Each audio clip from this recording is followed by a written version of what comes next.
வணக்கம். ஸோ நாம இன்னைக்கு பார்க்க போறது என்னன்னா 8th நியூ புக்ல லாஸ்ட் இயர்லானா 9வது இயல் தான். ஓகே, அதுல என்னென்ன இருக்கு அப்படின்னு சொல்லி பார்த்துடலாம். உயிர் குணங்கள், இளைய தோழனுக்கு, சட்டமேதை அம்பேத்கர், பால்மனம், அணி இலக்கணம், கடைசியா திருக்குறள். ஓகேங்களா? ஸோ ஒன் பை ஒன் தான் பார்க்கலாம். ஒவ்வொரு மனிதனமும் பல வகையான பண்புகள் குவிந்து கிடக்கின்றன. அவற்றுள் நற்பண்புகளும் ஒன்று, தீய பண்புகளும் உண்டு. தீயனவற்றை விலக்கி நல்லனவற்றை வளர்த்து வாழ்வாங்கு வாழ்வதே மனிதனின் கடமையாகும். சோ மனிதனுக்கும் நிறைந்திருக்கும் பண்புகளை கன்னிப்பாவை என்னும் நூலின் பாடல் வழி அறிவோம் அப்படின்றாங்க. சோ நம்ம பார்க்க போறது கன்னிப்பாவை அப்படின்ற ஒரு நூல். அறிவு, அருள், ஆசை, அச்சம், அன்பு, இரக்கம், வெகுளி, நாணம், நிறை, அழுக்காறு, எளிமை, நினைவு, துணிவு, இன்ப, துன்பம், பொறை, மதம், கடைபிடிகள், பொச்சாப்பு, மானம், அறம், வெறுப்பு, உவப்பு, ஊக்கம், மையல், வெஞ்சி இகல், இளமை, மூப்பு, மறவி, ஓர்ப்பு, இன்ன பிற, மண்ணும் உயிர் குணங்கள் எல்லாம் குறைவர பெற்றவள் நீ, குலமாதே பெண்ணரசி, இறைமகன் வந்திருக்க இன்னும் நீ முறங்குவதியோ, புறப்படு புன்னகை நீ பூத்ததாலோ ரெம்பாவாய் பூத்தலோ ரெம்பாவாய் அப்படின்னு சொல்லிட்டு எரேசன் வந்து முடிக்கிறாரு. ஸோ அந்த அளவுக்கு இது வந்து முக்கியம் கிடையாது, சும்மா வந்து அப்படியே பார்த்துக்கலாம். நிறைய பார்த்தோம்னா அதாவது எந்தெந்த குணங்கள் வந்து இருக்கணும் இருக்கக்கூடாது அப்படின்ற மாதிரி கொடுத்துருக்காங்க. ஒரு டைம் பார்த்துக்கலாம். சரி, ஓகே. நம்ம முக்கியமான சொல்லும் பொருளும் பார்க்கலாம். நிறைனா மேன்மை, பொறைனா பொறுமை, பொச்சாப்புனா சோர்வு, மையல்னா விருப்பம், ஓர்ப்புனா ஆராய்ந்து தெளிதல், அழுக்காறுனா பொறாமை, மதம்னா கொள்கை, இகல்னா பகை, மண்ணும்னா நிலை பெற்ற.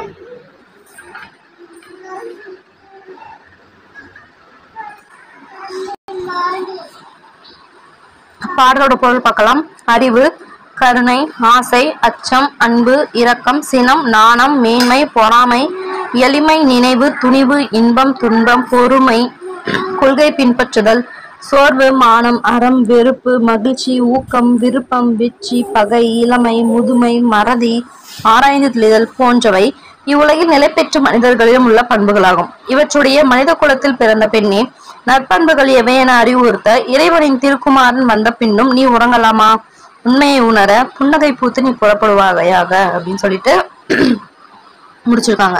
ஸோ இது வந்து ஒரு பாவை நூல் அப்படின்றாங்க. ஸோ மார்கழி திங்கள்ல பொழுது விடிய முன்னே பெண்கள் துயில் எழுந்து பிற பெண்களையும் எழுப்பு கொண்டு ஆற்றுக்கு சென்று நீராடி இறைவனை வழிபடும் வழக்கம் உண்டு. இதனை பாவை நோன்பு என்பர். அவ்வாறு திருமாலை வழிபட செல்லும் பெண்கள் பிற பெண்களை எழுப்புவதாக ஆண்டாள் பாடிய நூலே வந்து திருப்பாவை. இதே போல சிவபெருமானை வழிபட செல்லும் பெண்கள் பிற பெண்களை எழுப்புவதாக பாடப்பெறும் நூல் தான் பார்த்தோம்னா திருவெம்பாவை. இதை ஏற்றது பார்த்தோம்னா மாணிக்க வாசகர். ஓகேங்களா? ரெண்டு விஷயம். இது ரொம்ப முக்கியமான ஒரு பாக்ஸ். மார்கழி திங்கள்ல விடிய முன்னாடி வந்து பெண்கள் வந்து எழுந்து போய் என்ன பண்ணுவாங்கன்னா அதாவது பிற பெண்களையும் எழுப்பி கொண்டு ஆற்றுக்கு போய் நீராடி இறைவனை வழிபடுவது வழக்கம். இதுதான் பாவை நோன்பு அப்படின்னு சொல்லிட்டு சொல்லுவாங்க. அந்த மாதிரி திருமாலை வழிபட போற பெண்கள் வந்து பல பெண்களை எழுப்புவதாக ஆண்டாள் பாடியது திருப்பாவை.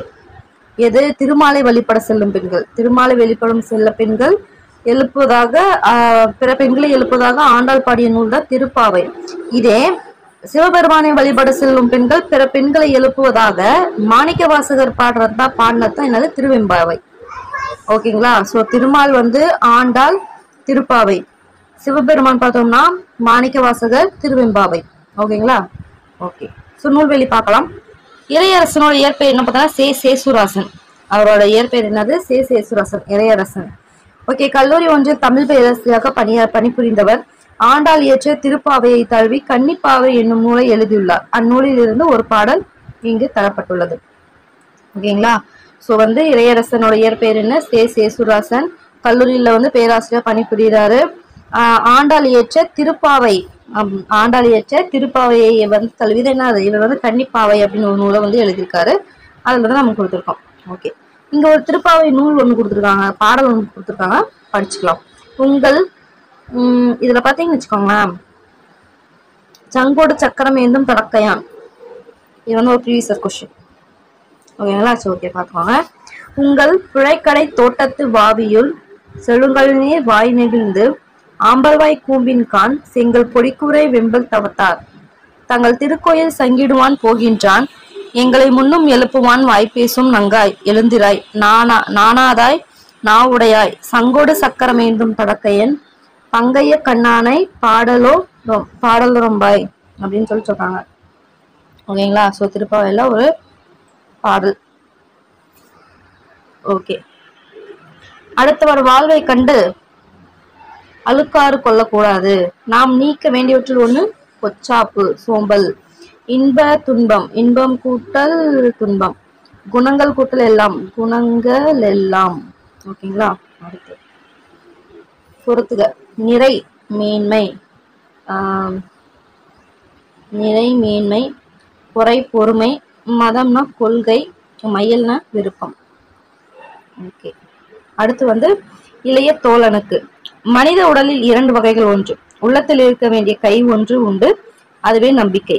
இது மக்கள் அனைவருக்குள்ளும் இருந்தாலும் அதன் ஆற்றலை உணர்ந்து வாழ்வுக்கு உறுதுணையாக்கி வாழ்வில் வென்றவர் சிலரே. உங்களுக்குள் துவண்டிருக்கும் நம்பிக்கையை தட்டி எழுப்பும் கவிதை ஒன்றை அறிவோம். நட நாளை மட்டுமல்ல இன்றும் நம்முடையதுதான். நட, பாதங்கள் நடக்க தயாராய் இருந்தால் பாதைகள் மறுப்பு சொல்ல போவதில்லை. நெய்யாய் திரியாய் நீயே மாறினால் தோல்வியும் உனக்கு ஒரு தூண்டுகோலாகும்.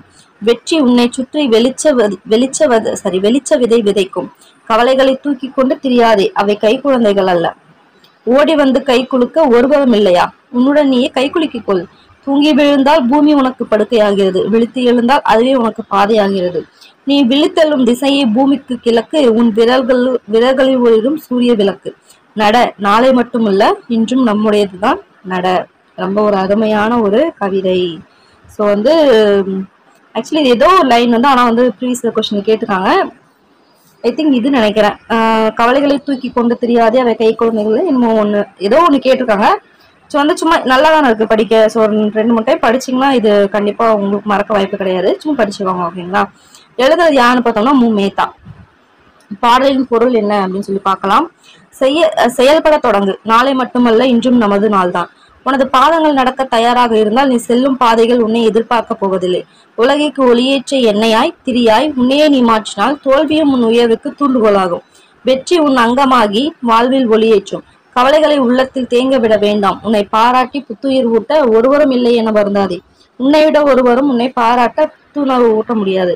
நீ சோர்ந்து தளர்ந்தால் பூமி உன் நோய்படுக்கையாகும். நீ கிளர்ந்து எழுந்தால் அதுவே உனக்கு பாதையாகும். நீ செயல்பட புறப்படும் திசைதான் இனி இந்த பூமிக்கு கிழக்கு. கதிரவன் உன் வீரர்களின் விளக்காக ஒளி வீசும். செயல்பட தொடங்கு. நாளை மட்டுமல்ல இன்றும் நமது நாள் தான் அப்படின்னு சொல்லிட்டு அழகா முடிக்கிறாங்க. சரி, ஓகே, நூல்வெளி பார்க்கலாம். வானம்பாடி இயக்க கவிஞர்கள் குறிப்பிடத்தக்கவர் மு. மேத்தா. அதாவது வானம்பாடினா ரொம்ப ஒரு ஸ்பெஷலான சில கவிஞர்கள் மட்டும் இருப்பாங்க. அந்த வானம்பாடி அப்படின்ற ஒரு இயக்கம் மாதிரி. அதுல குறிப்பிடத்தக்கவர் மு. மேத்தா. ஸோ மு. மேத்தா எதுல இருக்காரு, எந்த இயக்கத்துல இருந்தாருன்னா வானம்பாடி. ஸோ புது கவிதையை பரவலாக்கிய முன்னோடிகள் ஒருவராக இவரை போற்றுவர். ஓகேங்களா? என்னது? புது கவிதையை பரவலாக்கிய முன்னோடிகள். ஓகேங்களா? பரவலாக்கிய முன்னோடிகள் ஒருவர் யாரு? இவர் தான். ஸோ இவர் என்னென்னலாம் எழுதியிருக்காங்க? திரையிசை பாடல்களாக எழுதுவாரு. அது என்னன்னு பார்க்கலாம். கண்ணீர் பூக்கள், ஊர்வலம், சோழ நிலா, மகுட நிலா. எது? கண்ணீர் பூக்கள், ஊர்வலம், சோழ நிலா, மகுட நிலா. 2 நிலா வந்துருச்சா? சோழ நிலா, மகுட நிலா. சோழனுக்கு மகுடம் சூட்டினாங்க. அடுத்து பார்த்தோன்னா எப்படி மகுடம் சூட்டினாங்க? ஊர்வலமா கூட்டிட்டு போய் பூக்களால் அப்படி தூவி மகுடம் சூட்டினாங்க. ஞாபகம் வச்சுக்கலாம். ஸோ சோழனை ஊர்வலமா கூட்டிட்டு போய் பூக்களால அச்சித்து மகுடம் சூட்டினாங்க அப்படின்னு சொல்லிட்டு ஞாபகம் வச்சுக்கலாம். ஓகே. ஸோ அடுத்து பார்த்தோன்னா கல்லூரி பேராசிரியராக பணியாற்றி ஓய்வு பெற்றவர். இவர் எழுதிய ஆகாயத்து அடுத்த வீடு அப்படின்றதுக்கு சாகித்ய அகாடமி விருது பெற்றிருக்காங்க. ரொம்ப முக்கியமான ஒரு ப்ரீவியஸ் கொஸ்டின். ஸோ ஆகாயத்து அடுத்த வீடு எழுதுனது மு. மேத்தா. அதுக்கு சாகித்ய அகாடமி பெற்றிருக்காங்க. ஸோ மு. மேத்தா கவிதைகள் நூலில் இருந்தால் இந்த கவிதை இங்கு தரப்பட்டுள்ளது நினைக்காங்க. ஓகேங்களா? ஆச்சு. முன்னாடியே நீ என்ன பண்ணோம்? கை குலுக்கிக்கொள். கவலைகள் கை குழந்தைகள் அல்ல. விழித்தெழும். விழித்து கூட்டல் எழும். போவதில்லை. போவது கூட்டல் இல்லை. படுக்கை ஆகிறது. படுக்கை கூட்டல் ஆகிறது. தூக்கி கூட்டல் கொண்டு. தூக்கி கொண்டு. வீழ்த்து கூட்டல் எழும். விழித்தெழும். அடுத்து ரொம்ப ஒரு முக்கியமான ஒரு டாபிக் தான் சட்டமேதை அம்பேத்கர். தன்னலமற்ற தலைவர்கள் பலர் இந்திய விடுதலைக்கு பாடுபட்டனர். அவர்கள் தமது தொண்டினால் மக்களின் மனதில் நீங்கா இடம் பெற்றனர். இந்திய மக்களுக்கு அரசியல் விடுதலையோடு சமூக விடுதலையும் கிடைக்கும் போதுதான் இந்தியா முழுமையான விடுதலை பெற்ற நாடாக இருக்க முடியும் என்று கருதி உழைத்த தலைவர் யாருன்னா அம்பேத்கர். ஏதாவது இந்திய மக்களுக்கு பார்த்தோன்னா அரசியல் விடுதலை மட்டும் இல்லாம சமூக விடுதலையும் கிடைக்கணும்னு நினைச்சாரு. அவரை தான் பார்க்க போறோம். ஸோ விடுதலை பெற்ற இந்தியாவின் முதல் சட்ட அமைச்சர். அவங்களுக்கு நல்லாவே தெரியும். முதல் சட்ட அமைச்சர் வந்து பார்த்தோம்னா யாரு? அம்பேத்கர் தான். ஸோ இந்திய அரசியல் சாசனத்தின் தந்தையும் அவர் தான். யாரு பார்த்தோம்னா பீமாராவ் ராம்ஜி அம்பேத்கர். இவர் சமூக சீர்திருத்தவாதியாக மட்டும் இல்லாம மிகச்சிறந்த பொருளியல் அறிஞராகவும் அரசியல் தத்துவ மேதையாகவும் பகுத்தறிவு சிந்தனையாளராகவும் விளங்கினார். சிறந்த எழுத்தாளராகவும் பேச்சாளராகவும் மக்களால் போற்றப்பட்டவர். ஓகேங்களா? ஸோ இவரோட பிறப்பு பார்க்கலாம். இவர் எப்ப பிறந்தாருன்னு பார்த்தோம்னா 14/4/1891. 4 வருது. 14/4/1891. ராம்ஜி சக்பால் பீமாபாய், அவங்க அப்பா பேர் ராம்ஜி சக்பால், அம்மா பேர் பீமாபாய். இவங்களுக்கு 14வது குழந்தையா, எப்படி பாருங்க, 14வது நாள் 4வது மாசம் 14வது குழந்தையா பிறந்திருக்காரு. ஸோ இவரோட ஊர் என்னன்னு பார்த்தோம்னா மகாராஷ்டிரா மாநிலத்தில் உள்ள ரத்னகிரி மாவட்டத்தை சேர்ந்த அம்பவாதி அப்படின்றது அவரோட ஊர். ஃபர்ஸ்ட் என்னது? மகாராஷ்டிரா மாநிலம், அடுத்து ரத்னகிரி மாவட்டம், அங்க இருக்க அம்பவாதி அப்படின்ற ஊர். ஓகே, இவருடைய தந்தை வந்து ஒரு இராணுவ பள்ளியில ஆசிரியரா பணிபுரிந்து வந்தவர் இவரு. ஓகேங்களா? மகாராஷ்டிரா ரத்னகிரி அம்பவாதி, இவங்க அப்பா இராணுவ பள்ளியில ஆசிரியரா இருந்தாரு. ஓகே, இவர் என்ன படிச்சிருக்காருன்னு பார்க்கலாம். அம்பேத்கர் சத்தாராவில் உள்ள பள்ளியில் தமது கல்வியை தொடங்கினார். இங்க சத்தாராவில் ஒரு பள்ளியில. இவர் ஒடுக்கப்பட்ட பிரிவை சேர்ந்தவர் என்பதால் பள்ளி பருவத்தில் பல அவமதிப்புக்கு ஆளானார். மகாதேவ் அம்பேத்கர் என்ற ஆசிரியர் இவர் மீது அன்பும் அக்கறையும் கொண்டவராக விளங்கினார். இதனால் பீமாராவ் சக்பால் அம்பவாதேகர் என்னும் தன் பெயரை பீமாராவ் ராம்ஜி அம்பேத்கர் அப்படின்னு சொல்லிட்டு மாற்றிக்கொண்டார் அப்படின்றாங்க. எப்படி இருந்துச்சு? பீமாராவ் சக்பால் அம்பவாதேகர் அப்படின்றத பீமாராவ் ராம்ஜி அம்பேத்கர் அப்படின்னு மாற்றிக்கிறாராம். ஓகே, அடுத்து இவங்க 1904 ஆண்டு மும்பைக்கு குடியேறாங்க. அங்க பார்த்தோம்னா எல்பின்ஸ்டோன் உயர்நிலை பள்ளியில் சேர்ந்தார். எங்க? 1904 எல்பின்ஸ்டோன், மும்பைல எல்பின்ஸ்டோன் உயர்நிலை பள்ளியில சேர்றாரு. ஸோ குடும்பத்துல வந்து மிகவும் வெறுமை சூழ்நிலையிலும் கல்வி விடாமல் தொடர்ந்தார் அவர். 1977 ஆண்டு பார்த்தோம்னா தனது பள்ளி படிப்பை முடித்தார். ஸோ 1904 எல்பின்ஸ்டோன்ல சேர்ந்தாரு. மும்பைல 1907 பார்த்தோம்னா அவரோட படிப்பை வந்து முடிக்கிறாரு, ஸ்கூல் படிப்பு முடிக்கிறாரு. ஸோ பரோடா மன்னோட உதவியோடு மும்பை பல்கலைக்கழகத்தில் படித்து 1912 இளங்கலை பட்டம் வென்றார். யாரோட உதவியோட? மும்பை பல்கலைக்கழகத்துல பரோடா மன்னோட உதவியோட 1912 ஆண்டு இளங்கலை பட்டம் பெற்றார். ஸோ 1904 பார்த்தோம்னா ஸ்கூல் சேர்றாரு எல்பின்ஸ்டோன்ல. அதே மாதிரி 1907 வந்து பள்ளி படிப்பை முடிக்கிறாரு. 1912 பரோடா மன்னோட உதவியோட இளங்கலை பட்டமும் பெற்றாரு. சிறிது காலம் பரோடா மன்னனின் அரண்மனையில் உயர் அலுவலராகவும் பணியாற்றினார்.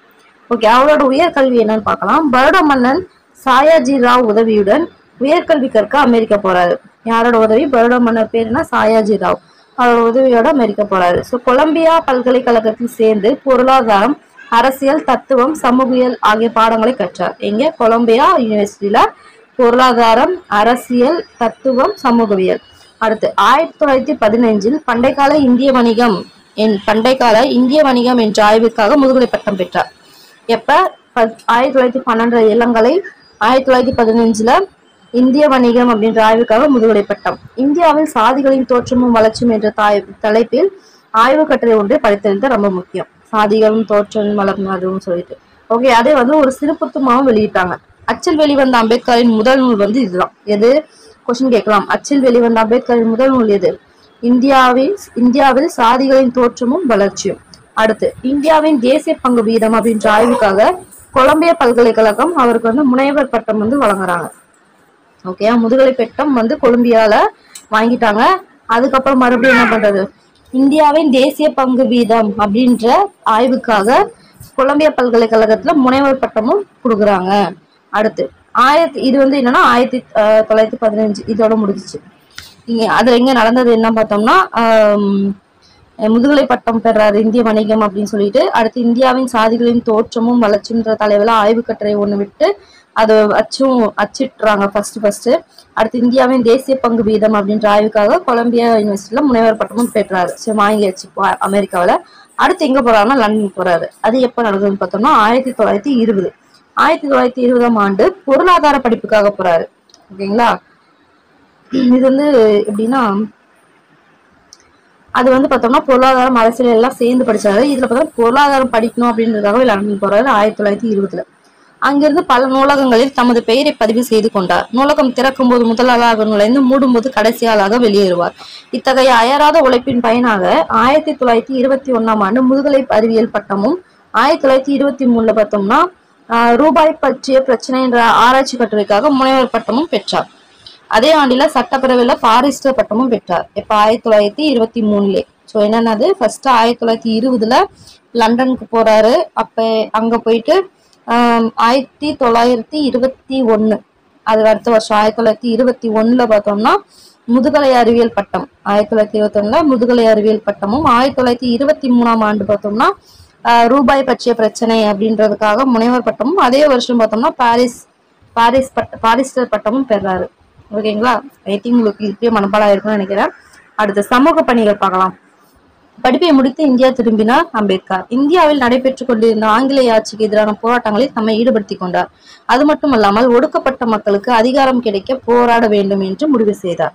அதனால என்ன பண்றாருன்னு பார்த்தோம்னா 1924 ஆண்டு ஒடுக்கப்பட்டோர் நல்வாழ்வு பேரவை அப்படின்ற அமைப்பை நிறுவுறாரு. ஸோ பார்த்தோம்னா 23 முடிச்சுட்டு வராரு. 1924 என்ன பண்றாரு? ஒடுக்கப்பட்ட மக்களோட முன்னேற்றத்துக்காக ஒடுக்கப்பட்டோர் நல்வாழ்வு பேரவை அப்படின்ற அமைப்பை நிறுவுறாரு. இவ்வமைப்பின் மூலம் தாழ்த்தப்பட்ட மக்களின் கல்வி மற்றும் சமுதாய உரிமைக்காக போராடினார். அடுத்த 1930 ஆண்டு லண்டனில் நடைபெற்ற வட்டமேசை மாநாட்டில் கலந்து கொள்வதற்காக புறப்படும் முன் என் மக்களுக்கு நியாயமாக என்ன கிடைக்க வேண்டுமோ அதற்காக போராடுவேன். அதே சமயத்தில் சுயராஜ்ய கோரிக்கைகளும் முழுமரத்துடன் ஆதரிப்பேன் அப்படின்னு சொல்றாரு. ரொம்ப முக்கியமான ஒரு கோட்ஸ். இது சொன்னது யார்? அம்பேத்கர். எப்ப சொன்னாரு? 1930. 1930 என்ன நடந்துச்சு? வட்டமேசை மாநாடு நடந்துச்சு ஃபர்ஸ்ட். அதுவும் ஓகே. அடுத்து பூனா ஒப்பந்தம். பூனா ஒப்பந்தம் நல்லாவே தெரியும் எல்லாருக்கும். 1931 சொல்லிட்டு ஒடுக்கப்பட்டோருக்கு தனி வாக்குரிமையும் விகிதாச்சார பிரதிநிதித்துவம் வழங்கப்பட வேண்டும் என்று 2வது வட்டமேசை மாநாட்டில் அம்பேத்கர் வலியுறுத்தினார். இதன் விளைவாக ஒரு தொகுதியில் பொது வேட்பாளரை தேர்ந்தெடுக்க ஒரு வாக்கும் ஒடுக்கப்பட்ட சமூக வேட்பாளரை தேர்ந்தெடுக்க ஒரு வாக்கும் அளிக்கும் இரட்டை வாக்குரிமை வழங்கப்பட்டது. அதாவது என்னன்னா இவர் போய் அந்த கோரிக்கை வச்சுன்னா என்ன பண்றாங்கன்னா ஒரு தொகுதியில பொது வேட்பாளரை தேர்ந்தெடுக்க ஒரு வாக்கும் அதே மாதிரி ஒடுக்கப்பட்ட சமூகத்துல இருந்து ஒரு வேட்பாளர்னு சொல்லிட்டு 2 வாக்கு. 2 வாக்குரிமை வழங்கப்பட்டது. ஆனால் இது ஏற்க மறுத்த காந்தியடிகள் உண்ணாவிரதம் மேற்கொண்டார். இதன் விளைவாக என்ன பண்ணாங்க? 1931 என்ன பண்ணாங்க? செப்டம்பர் திங்கள் 24ஆம் நாள் அம்பேத்கருக்கும் இவங்களுக்கும் நடுவுல காந்திக்கும் நடுவுல ஒரு ஒப்பந்தம் இருந்துச்சு. அதான் பூனா ஒப்பந்தம். பூனா ஒப்பந்தம் எப்ப நடந்துச்சு? 24 செப்டம்பர் 9 1931. 24/9/1931. ஓகே. அதப்படி என்னன்னா ஒடுக்கப்பட்டவருக்கு தனி வாக்கு உரிமை அப்படின்றதுக்கு பதிலாக பொது வாக்கெடுப்பில் தனி தொகுதி வழங்கலாம் அப்படின்னு சொல்லிட்டு என்ன பண்ணாங்க? முடிவு பண்ணாங்க.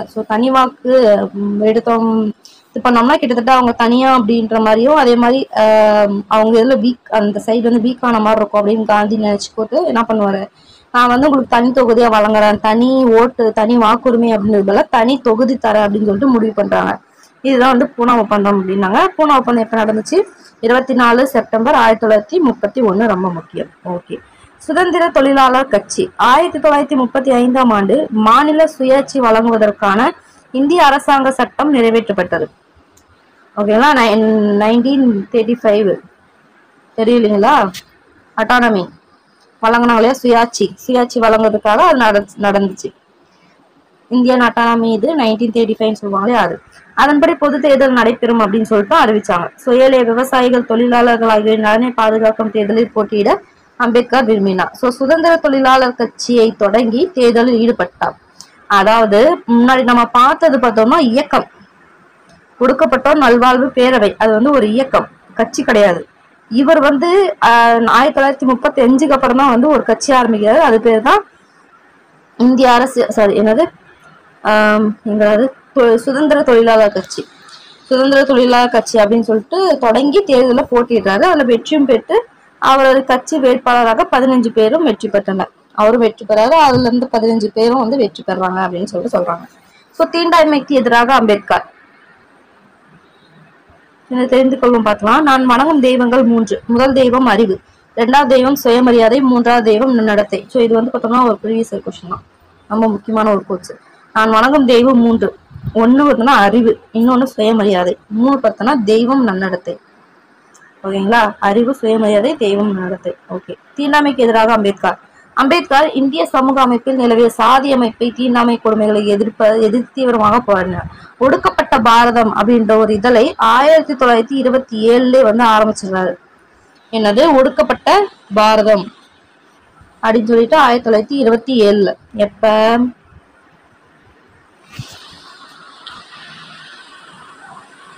24 1930க்கு முன்னாடி வட்டமேசை மாநாடு போனார் இல்லையா 30 அதுக்கு முன்னாடி 1927 பார்த்தோம்னா ஆரம்பிக்கிறாரு. ஒடுக்கப்பட்ட பாரதம் அப்படின்ற இதுல சமத்துவ சமுதாயத்தை அமைக்கும் நோக்கில் இவர் சமாஜ் சமாத சங்கம் அப்படின்ற அமைப்பை உருவாக்கினார். என்னது சமாஜ் சமாத சங்கம் அப்படின்னு உருவாக்காது. 1930ஆம் ஆண்டு நாசிக் கோயில் நுழைவு போராட்டத்திலையும் நடத்தி வெற்றி கண்டார்.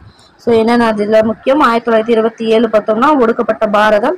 அதுக்கடுத்து பார்த்தோம்னா சமத்துவ சமுதாயத்தை அமைக்கும் நோக்கில் என்ன அமைச்சாரு சமாஜ் சமாத சங்கம்னும் 1930 பார்த்தோம்னா நாசிக் கோயில் நுழைவு போராட்டம். ஓகே, அடுத்து இது பார்த்துப்போமா, தெரிந்து கொள்வோம். இரட்டைமலை சீனிவாசன் இந்தியர்களுக்கு அரசியல் உரிமை வழங்குவதை பற்றி முடிவு செய்ய 1930ஆம் ஆண்டு நவம்பர் திங்கள் இங்கிலாந்தில் முதலாவது வட்டமேசை நவம்பர்ல நடந்துச்சு இல்லையா, நவம்பர் 1930 நடந்த முதலாம் வட்டமேசை மாநாடு நடைபெற்றது. இதுல பார்த்தோம்னா ஒடுக்கப்பட்ட மக்களின் சார்பாக யார் யார் போனாங்க பார்த்தோம்னா அம்பேத்கருடன் தமிழகத்தை சேர்ந்த ராஜ் பகதூர், இரட்டைமலை சீனிவாசன் அவங்க 2 பேரும் சேர்ந்து வந்து போனாங்க.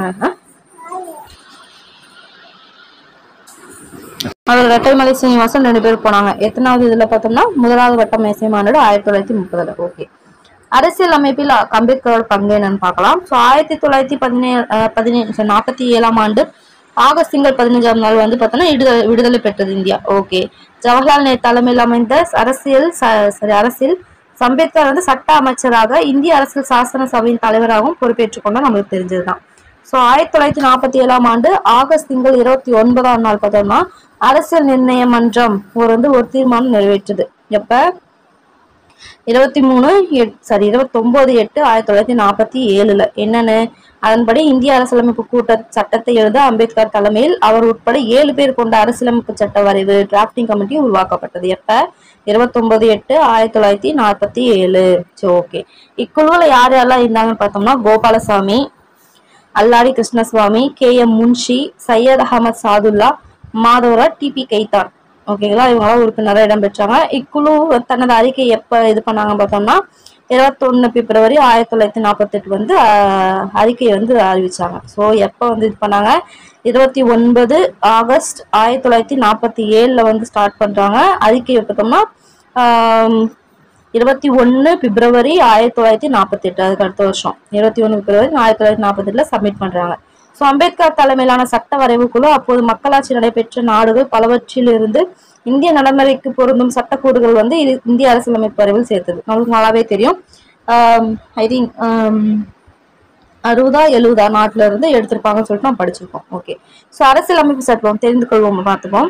உலகில் வந்து மிகப்பெரிய குடியரசு நாடாக இந்தியா விளங்குகிறது. இந்நாட்டில் பல்வேறுபட்ட இன, மொழி, சமயங்களை சார்ந்த மக்கள் வாழ்கின்றனர். இவர்களை ஒன்றிணைக்க ஆட்சி நடத்த அடிப்படையான சட்டம் தேவைப்படுகிறது. இச்சட்டத்திலேயே அரசியலமைப்பு சட்டம் அப்படின்றாங்க. ஸோ உலகில் உள்ள அனைத்து நாடுகளும் அந்தந்த நாட்டு அரசியலமைப்பு சட்டத்தை கொண்டே இயங்குகின்றன. அது எழுதப்பட்டதாகவோ அல்லது எழுதப்படாததாகவோ இருக்கக்கூடும் அப்படின்னு சொல்லிட்டு அதை பத்தின ஒரு எக்ஸ்பிளனேஷன் கொடுக்குறாங்க. சும்மா படிச்சுக்கோங்க. ஓகே, அடுத்து பார்க்கலாம். இங்கிலாந்து, ஐக்கிய America, Ireland, Australia, Canada, Soviet Union, Germany, தென் அமெரிக்கா முதலிய நாடுகளில் சட்டங்களையும் ஆராய்ந்து இந்திய நாட்டிற்கான சட்டம் இயற்றப்பட்டுள்ளது. அம்பேத்கரால் உருவாக்கப்பட்ட இந்த அரசியல் அமைப்பு சட்டம் குடிமக்களின் உரிமைகளுக்கு பல வகைகளில் பாதுகாப்பை அளிப்பதாக அமைந்தது. இது மிகச்சிறந்த சமூக ஆவணம் என வரலாற்று ஆசிரியர்கள் போற்றப்படுகிறது. ஓகேங்களா, ஓகே. ஸோ வந்து அவர் நெக்ஸ்ட் கடைசியில வந்து புத்த சமயத்துக்கு போயிடுவாரு. புத்த சமயம் மீது பற்று. அம்பேத்கர் புத்த சமய கொள்கை மீது ஈடுபாடு கொண்டார். இலங்கையில் நடைபெற்ற புத்த துறவிகள் கருத்தரங்கில் கலந்து கொண்ட அவர் உலக பௌத்த சமய மாநாடுகளில் கலந்து கொண்டார். இலங்கையில் நடந்ததுல. ஸோ 1956ஆம் ஆண்டு அக்டோபர் 14ஆம் நாள் வந்து நாக்பூர்ல லட்சக்கணக்கான மக்களோடு புத்த சமயத்தில் தன்னை இணைத்துக் கொண்டார். ஓகேங்களா, ஃபர்ஸ்ட் எப்ப இணைச்சுக்கிட்டாரு 14/10/1956. முக்கியம் 14/10/1956 புத்த சமயத்துல இணைச்சுக்கிட்டாரு. ஸோ அவர் எழுதிய புத்தரும் அவரின் தம்மமும் அப்படின்ற புத்தகம் அவர் மறைவுக்கு பிறகு 1957ஆம் ஆண்டு என்ன பண்ணாங்க வெளியிட்டாங்க. எப்ப 1957 வந்து வெளியிட்டாங்க. ஸோ ஒடுக்கப்பட்ட மக்களுக்காக தன் வாழ்நாள் முழுவதும் உழைத்த அம்பேத்கர் ஸோ ஃபர்ஸ்ட் அவர் எப்ப நினைச்சுக்கிட்டாருன்னா 14/10/1956 நினைச்சுக்கிட்டாரா. ஸோ 1957 அவர் எழுதின புத்தரும் அவரின் தமமும் அவர் இறந்ததுக்கு அப்புறம் வெளியிட்டாங்க. ஸோ ஒடுக்கப்பட்ட மக்களுக்காக எப்ப இறந்து போயிட்டாங்கன்னு சொல்றாங்க. எப்ப இறந்து போயிட்டாங்கன்னா 6/12/1956. அதாவது அக்டோபர்ல வந்து புத்தர் இதுல இணைச்சுக்கிட்டாரா, அது அக்டோபர், எப்ப நவம்பர் டிசம்பர் ஒரு மாசம் கழிச்சு வந்து இறந்து போயிடாரு அதே வருஷம் 6/12/1956. 1957 புத்தரும் அவரின் தமமும் அப்படின்ற புக்கு வெளியாகுது. ஓகேங்களா. ஸோ இவருக்கு வந்து உயரிய விருதான பாரத ரத்னா விருது வழங்கினாங்க. அது ரொம்ப முக்கியம். 1990 வந்து வழங்கினாங்க. அதே மாதிரி பார்த்தோம்னா எம்ஜிஆருக்கு எப்போ 1988, இவருக்கு 1990. ஸோ ரொம்ப முக்கியம் இது ரெண்டுமே. ஓகேங்களா. ஓகே. அடுத்து இந்தியாவின் முதல் சட்ட அமைச்சர் யாரு? அம்பேத்கர். பூனா ஒப்பந்தம் எதை மாற்ற ஏற்படுத்தப்பட்டது பார்த்தோம்னா இரட்டை வாக்குரிமை. அடுத்து சமத்துவ சமுதாயம் அம்பேத்கர் ஏற்படுத்திய இயக்கம். சமத்துவ சமுதாயம் சமாஜ் சமாத சங்கம். ஓகே. அம்பேத்கரின் சமூக பணிகளை பாராட்டி இந்திய அரசு என்ன வழங்குச்சு? பாரத ரத்னா. புத்த சமயம் தொடர்பாக அம்பேத்கர் எழுதிய நூல் வந்து பார்த்தோம்னா புத்த தமக்கம்ங்களா, புத்தரும் அவரின் தமக்கமும் அது.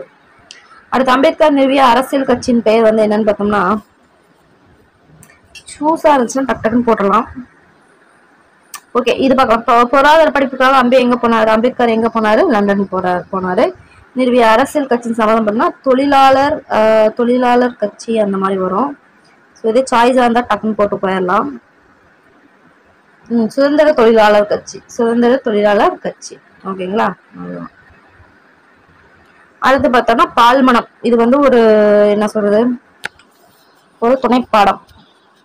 அதாவது என்னன்னு சொல்லிட்டு நான் இது சிம்பிளாவே சொல்றேன். எனக்கு என்னமோ அந்த அளவுக்கு பெருசா தெரியல. அதாவது என்னன்னா, ஒரு குழந்தை, இது இந்த பிக்சர் வச்சுக்கலாம். ஒரு குழந்தை வந்து இந்த குழந்தை வந்து இருக்கு. அதாவது சின்ன குழந்தையா இருக்கும். அதாவது அவங்க அண்ணன் பொண்ணு. அவங்க அண்ணன் பொண்ணு. ஸோ இவங்க வந்து எப்படின்னா கொஞ்சம் உயர் ஜாதி மாதிரி வச்சுக்கோங்க. இவங்க இந்த மாதிரி இருக்கிறவங்களுக்கு தாழ்ந்த ஜாதி. ஏன் வந்து நம்ம செருப்பு, இது என்னென்ன கொஸ்டினா கேட்குன்னா, ஏன் நான் மட்டும் செருப்பு போடுறோம், அவங்க ஏன் செருப்பு போடல அப்படின்னு கொஸ்டின் கேட்கும். அதே மாதிரி பார்த்தோம்னா நாய், தெருவில் இருக்க நாய் பார்த்தோம்னா எடுத்துட்டு வந்து அதை பாசமா பார்த்துக்கும். ஸோ அந்த மாதிரி வந்து எப்படின்னா அந்த அளவுக்கு ரொம்ப ஒரு கனிவான ஒரு பொண்ணா வந்து இருக்கும். ஸோ அதாவது அதோட ஆட்டுக்குட்டி வந்து மழையில் நனைஞ்சப்ப அதை கூப்பிட்டு வந்து புட்டியிலெல்லாம் பால் கொடுக்கும். இது பிக்சர் இந்த மாதிரிலாம் பிக்சர்லாம் இதெல்லாம் கொடுக்கும். அவங்க அம்மா வந்து இந்த மாதிரிலாம் பண்ணக்கூடாதுன்னு என்ன சொன்னாலும் இது பண்ணாது. ஸோ இந்த அளவுக்கு வந்து ரொம்ப அந்த பொண்ணு வந்து என்னது ரொம்ப ஒரு பாசமா இருக்கிறது, ரொம்ப ஒரு இதா இருக்கிறத பார்த்து ரொம்பவே சந்தோஷப்படுவாரு. ஸோ அதுக்கப்புறமா ஏதோ ஒரு விஷயத்துக்காக என்ன பண்ணுவாங்கன்னா வெளில போற மாதிரி ஆயிரும். அவரு வெளில வந்து போயிடுவாரு. போயிட்டு அந்த ரொம்ப வருஷம் கழிச்சுதான் மறுபடியும் வருவாரு.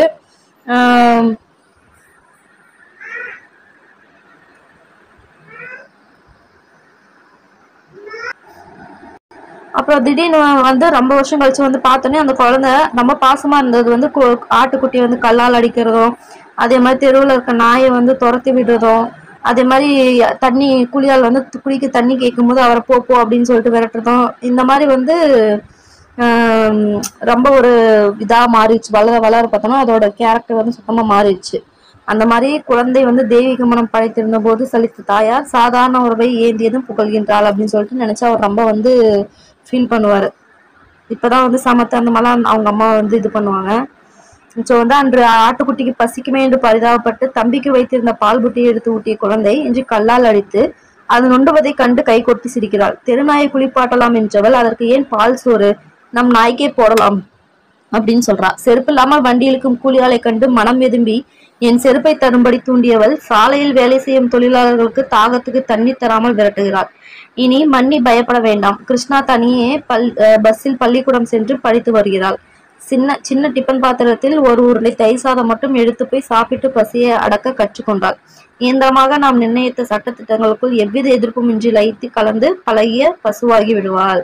ஸோ அப்படின்னு சொல்லிட்டு நீ பார்த்த கிருஷ்ணா ரொம்ப வளர்ந்துட்டால, கெட்டிகாரி ஆகிவிட்டாள் அப்படின்னு சொல்லிட்டு அண்ணன் வந்து பெருமைப்படுறாரு.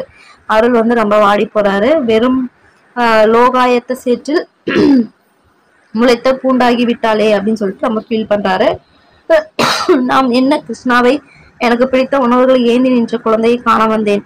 அவளை காண முடியாத ஏமாற்றத்தோடு திரும்பி போகிறேன். அப்படிப்பட்டவளை காண முடியாது என்ற உண்மை என் கண்டத்துள் ஒரு ரகசிய வேதனையாக முட்டுகிறது. சோ கடவுளின் பிரதிநிதியாக குழந்தை பூமியில் ஜனிக்கிறது, ஆனால் மனிதனின் பிரதிநிதியாக உலகை விட்டு நீங்கிறதுன்னு சொல்லிட்டு ஒரு மாதிரி ஃபீலிங்கா முடிக்கிறாரு. ஸோ இந்த நூல்கள் எழுதுனது யாருன்னு பார்த்தோம்னா கோமகள் அவங்களுடைய இயற்பெயர் என்னன்னு பார்த்தோம்னா, அதாவது கோமகள்ன்றது ஒரு புனைப்பெயர். ஸோ அவங்களோட ஒரிஜினல் நேம் என்னன்னு பார்த்தோம்னா ராஜலட்சுமி. ஸோ ராஜலட்சுமி வந்து சிறுகதைகள், புதினங்கள், குறும்புத்தினங்கள், வானொலி, தொலைக்காட்சி நாடகம் முதலியவற்றை எழுதியுள்ளார். இவரது அன்னை பூமி என்னும் புதினம் பார்த்தோம்னா தமிழ்நாடு அரசின் விருதினை பெற்றது. தஞ்சை தமிழ் பல்கலைக்கழகத்தில் தமிழ் அன்னை விருதையும் பெற்றுள்ளார். உயிர் அமுதாய், நிலாக்கால நட்சத்திரங்கள், அன்பின் சிதறல் உள்ளிட்ட பல நூல்கள் எழுதியுள்ளார். பால்மனம் என்னும் இக்கதை பார்த்தோம்னா வெண்ணிலா தொகுத்த மீதமிருந்த சொற்கள் என்னும் நூலிலிருந்து எடுக்கப்பட்டுள்ளது. ஓகேங்களா? ஓகே. ஸோ கோமகளோட இயற்பெயர் என்னது? ராஜலட்சுமி. இவர் எழுதின அன்னை பூமி அப்படின்ற புதினம் பார்த்தோம்னா தமிழ்நாடு அரசின் விருதை பெற்றிருக்கு. அதே மாதிரி தமிழெண்ணெய் விருது அப்படின்னு சொல்லிட்டு ஒண்ணு பெற்றிருக்காங்க தஞ்சை தமிழ் பல்கலைக்கழகத்துல வந்து பார்த்தோம்னா தமிழெண்ணெய் அப்படின்ற விருது வாங்கியிருக்காங்க. வேற என்னெல்லாம் எழுதியிருக்காங்க பார்த்தோம்னா உயிரமுதாய், நிலாக்கால நட்சத்திரங்கள், அன்பின்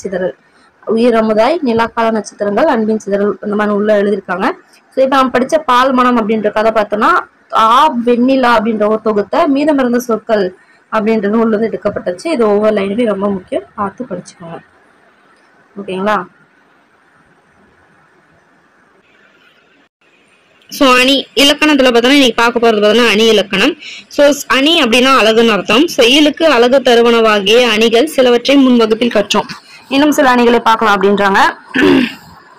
ஸோ ஓமை அணி, உருவகணி இதெல்லாம் பார்த்துருக்கோம். ஸோ அந்த மாதிரி இப்போ சிலதை பார்க்கலாம். பிரிதுமொழிதல் அணி. மலையப்பன் சிறந்த உழைப்பாளி, ஆனால் தனது உடல் நலத்தில் அக்கறை காட்ட மாட்டான். அதனால் அடிக்கடி நோய்வாய்ப்படுவான். ஒருமுறை நோயிற்றிருந்த அவனை பார்க்க வந்த அவனது உறவினர் ஒருவர், தம்பி, சுவர் இருந்தால் தான் சித்திரம் வரைய முடியும், இதை நன்றாக புரிந்து கொள் என்றார். அதுக்கு மலையப்பன், எனக்கும் இப்போதுதான் புரிகிறது, இனி நான் என் உடல் நலத்தில் போதிய அக்கறை செலுத்துவேன் என்றான். ஸோ இப்பகுதியை படித்து பாருங்கள். சுவர் இருந்தால் தான் சித்திரம் வரைய முடியும், அது போலத்தான் உடல் நலமாக இருந்தால் தான் உழைக்க முடியும் என்று சொல்ல வந்த உறவினர் உமையை மட்டும் கூறினார். அவர் சொல்வதை கருத்தை மலையப்பன் தானாக புரிந்து கொண்டான். இந்த மாதிரி ஓமையை மட்டும் கூறி அதன் மூலம் கூற வந்த கருத்தை உணர வைப்பதுதான் பிரிதுமொழிதல் அணி.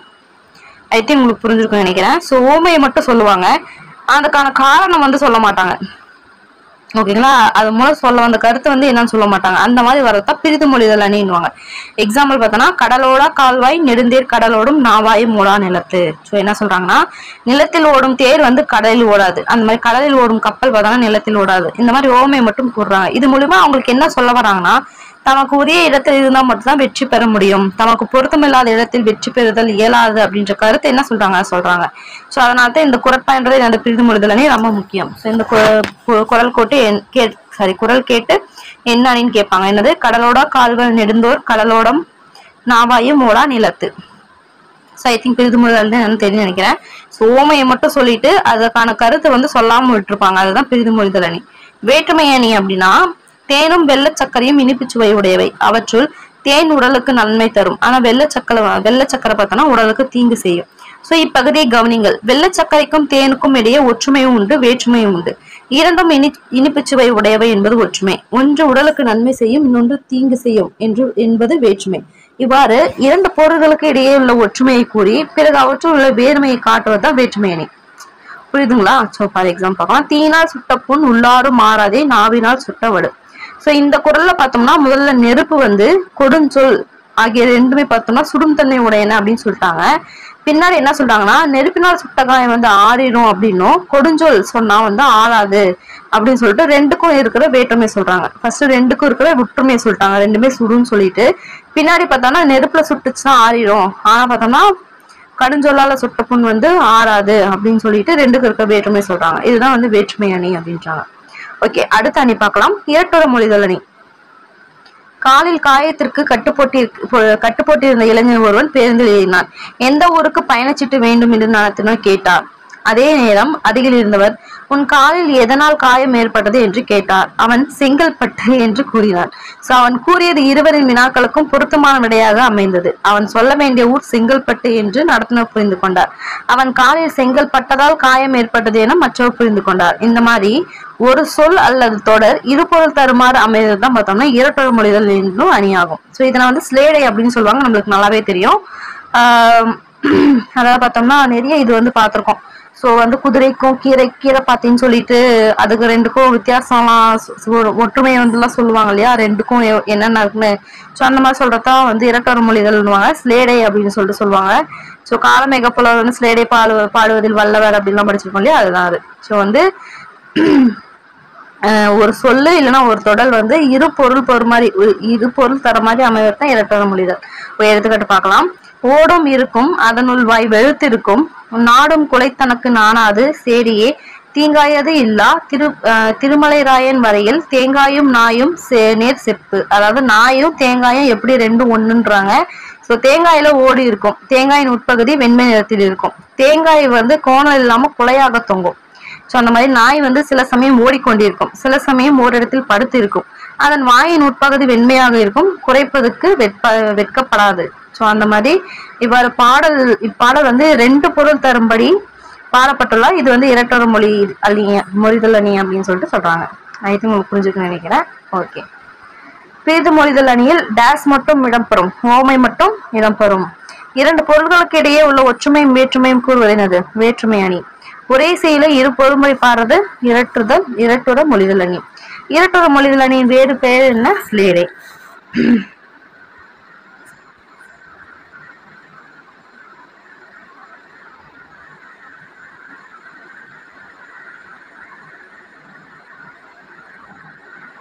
இது தான் தாம் அப்படின்னு சொல்லிட்டு ரெண்டு சொற்கள் நம்மளுக்கு தெரியும். அதுல பார்த்தோம்னா தான் அப்படின்றதுன்னா என்ன, தாம்ன்றது என்ன பார்க்கலாம். தான் அப்படின்றது பார்த்தோம்னா ஒருமை, தாம் அப்படின்றது பன்மை. அவ்வளவுதான் விஷயமே. சோ தான், தன்னை, தன்னால், தனக்கு, தனது, இது எல்லாமே ஒருமை தொடர்ல பயன்படுத்தணும். தாம், தம்மை, தம்மால், தமக்கு, தமது, இந்த மாதிரிலாம் வந்து பன்மை தொடர்ல யூஸ் பண்ணுறாங்க. எடுத்துக்காட்டு, தலைவர் தமது கையால் பரிசு வழங்கினார், மாணவன் தனது கையால் பெற்று கொண்டான். ஓகேங்களா. சோ இங்கு தலைவர் என்பது ஒருவரை குறித்தாலும் இது மரியாதை பன்மை ஆகும். என்ன பண்ணா மரியாதை பன்மை. ஓகேங்களா. So okay. அடுத்து, மாடுகள் தமது தலையை ஆட்டின, கன்று தனது தலையை ஆட்டியது. சோ ஆட்டின மாடுகள் என்ன, நிறைய மாடுகள் இருக்கு, அப்ப வந்து தமது யூஸ் பண்ணும். இதே கன்றுன்றது ஒன்னே ஒண்ணுதான். சோ அப்படின்னு தனது யூஸ் பண்ணும். அவ்வளவு விஷயம். தான்னா ஒருமை, தாம்னா பன்மை. ஓகே, இது பார்க்கலாம். சிறுமி தனது கையில் மலர்களை வைத்திருந்தாள். அம்பேத்கர் ஒடுக்கப்பட்ட மக்களின் உயர்வுக்காக தனது உழைப்பை நல்கினார். உயர்ந்தோர் தம்மைத்தாமே புகழ்ந்து கொள்ள மாட்டார்கள். இவை தாம் எனக்கு பிடித்த நூல்கள். குழந்தைகள் தம்மால் என்ற உதவிகளை பிறருக்கு செய்கின்றன. ஓகே, இது நீங்க வந்து ஃபில் பண்ணுங்க, அப்பதான் வந்து தெரியும். நாமளே சொன்னாலும் எப்படி, இது ஃபில் பண்ணுங்க. அடுத்து, பின்வரும் வினாக்களை படுத்தி இரு வினாக்களுக்கு ஒரு விடை தருக. ஓகே, இது பாருங்க.